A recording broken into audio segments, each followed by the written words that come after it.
ಜಿಲ್ಲೆಯ ಬಹು ನಿರೀಕ್ಷಿತ ಗೌರಿಬಿದನೂರು ಬೈಪಾಸ್ ಗಣೇಶೋತ್ಸವಕ್ಕೆ ಚಾಲನೆ ದೊರೆತಿದೆ.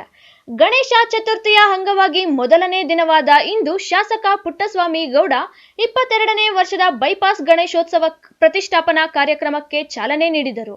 ಬೈಪಾಸ್ ಯುವಕರ ಸಂಘದವರು 22 ವರ್ಷಗಳ ಕಾಲ ನಿರಂತರವಾಗಿ ಈ ಬೈಪಾಸ್ನಲ್ಲಿ ಗಣೇಶ ಉತ್ಸವವನ್ನು ಏರ್ಪಡಿಸಿಕೊಂಡು ಅಚ್ಚುಕಟ್ಟಾಗಿ ಯಾವುದೇ ಗೊಂದಲಕ್ಕೆ ಅವಕಾಶ ಆಗದಂಗೆ ಭಕ್ತಿ ಭಾವದಿಂದ ನಡೆಸ್ಕೊಂಬಂದಿದ್ದಾರೆ.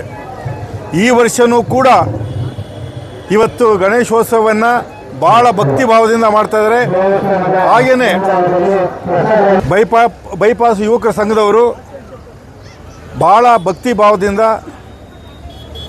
ಎಲ್ಲ ಸ್ನೇಹಿತರನ್ನ ಒಳಗೊಂಡು ಈ ಗೌರಿಬಿದನೂರಲ್ಲಿ ಇರ್ತಕ್ಕಂಥ ಎಲ್ಲ ಯುವಕರ ಒಂದು ತಂಡವನ್ನು ಕಟ್ಟಿಕೊಂಡು ಯಾವುದೇ ಜಾತಿ ಭೇದ ಧರ್ಮವನ್ನು ಒಳಗೊಂಡಂತೆ ಎಲ್ಲರನ್ನೂ ವಿಶ್ವಾಸಕ್ಕೆ ತಗೊಂಡು ಶಾಂತಿಯಿಂದ ಇವತ್ತಿನ ಗಣೇಶೋತ್ಸವವನ್ನು ಮಾಡ್ತಾಯಿದ್ದಾರೆ. ಅವರ ಒಂದು ಬದ್ಧತೆ ಹೇಗಿದೆ ಅಂತಂದರೆ, ಅವರ ಭಕ್ತಿ ಭಾವ ಹೇಗಿದೆ ಅಂತಂದರೆ, ಇವತ್ತಿನ ಈ ಗಣೇಶನ ಒಂದು ಸಭಾಮಂಟಪದ ನಿರ್ಮಾಣವನ್ನು ನಾವು ನೋಡ್ಬೋದು. ನಿಜಕ್ಕೂ ಅದ್ಭುತವಾಗಿ ಸಭಾಮಂಟಪವನ್ನು ನಿರ್ಮಾಣ ಮಾಡಿದ್ದಾರೆ. ಇದು ನೋಡೋಕ್ಕೆ ಒಂದು ಖುಷಿ. ಈ ಒಂದು ಸಭಾಮಂಟಪವನ್ನು ನೋಡಿದರೆ ನಮ್ಮ ತಾಲೂಕಿನಷ್ಟೇ ಅಲ್ಲ, ನಮ್ಮ ಜಿಲ್ಲೆ ಅಕ್ಕಪಕ್ಕದ ಜಿಲ್ಲೆಯರು ಕೂಡ ಬಂದು ನೋಡಬೇಕು. ಆ ಥರ ಸುಂದರವಾಗಿ ಅದ್ಭುತವಾಗಿ ಈ ಸಭಾಮಂಟಪವನ್ನು ನಿರ್ಮಾಣ ಮಾಡಿ ಇವತ್ತು ಉತ್ಸವವನ್ನು ನಡೆಸ್ತಾ ಇದ್ದಾರೆ. 22ನೇ ವಾರ್ಷಿಕೋತ್ಸವಕ್ಕೆ ಅಂಗವಾಗಿ ಈ ದಿನ ಗಣೇಶನ ಮೂರ್ತಿಯನ್ನು ಪ್ರತಿಷ್ಠಾಪಿಸಲಾಗಿದೆ. ನಮ್ಮ ಸನ್ಮಾನ್ಯ ಶಾಸಕರಾದ ಪುಟ್ಟಸ್ವಾಮಿ ಗೌಡರ ವತಿಯಿಂದ ಇವತ್ತು ಈ ಪ್ರತಿಷ್ಠಾಪನಾ ಕಾರ್ಯಕ್ರಮವನ್ನು ಹಮ್ಮಿಕೊಳ್ಳಲಾಗಿತ್ತು. ಎಂದಿನಂತೆ ಸಕಾಲಕ್ಕೆ ಭಕ್ತರು ಬಂದು ಇವತ್ತು ಈ ಗಣಪತಿಯ ಕೃಪೆಗೆ ಪಾತ್ರರಾಗಿ ಈ ಗಣಪತಿಯ ಈ 19 ದಿನಗಳ ಕಾಲ ತುಂಬ ಚೆನ್ನಾಗಿ ಅಚ್ಚುಕಟ್ಟಾಗಿ ನಡೆಸ್ಕೊಂಡು ವರ್ಷ ನಡೆಸ್ಕೊಂಡು ಬಂದಿದ್ದೀರಾ. ಅದೇ ರೀತಿ ಈ ವರ್ಷನೂ ಬಂದು ತಮ್ಮೆಲ್ಲರ ಸಹಕಾರ ನೀಡಿ ನಮ್ಮ ಜಿಲ್ಲೆ ಹಾಗೂ ನಮ್ಮ ಕರ್ನಾಟಕದಾದ್ಯಂತ ಜನರು ಬಂದು ಇಲ್ಲಿ ಶ್ರೀ ವಿನಾಯಕನ ಕೃಪೆಗೆ ಪಾತ್ರರಾಗಬೇಕು ವಿನಂತಿ.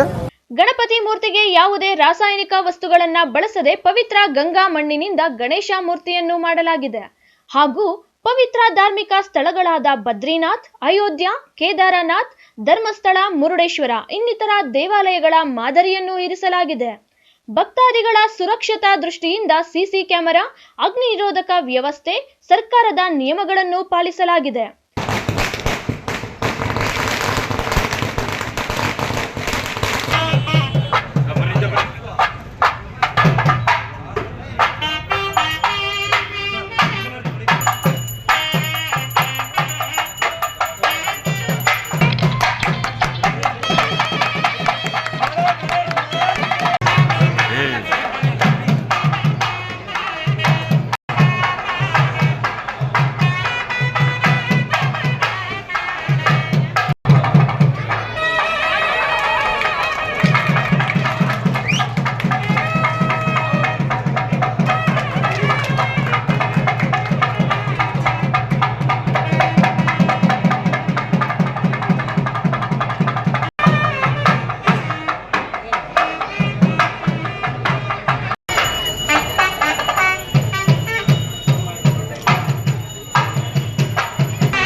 ಇದೇ ವೇಳೆ ನಗರಸಭೆ ಅಧ್ಯಕ್ಷ ಲಕ್ಷ್ಮೀನಾರಾಯಣಪ್ಪ, ಶ್ರೀನಿವಾಸ್ ಗೌಡ, ಜಯಕಾಂತರಾಜು, ಸದಸ್ಯರಾದ ಸುಬ್ಬರಾಜು, ಕಲಿಮುಲ್ಲಾ, ಪದ್ಮಾವತಮ್ಮ ಮುಂತಾದವರು ಉಪಸ್ಥಿತರಿದ್ದರು.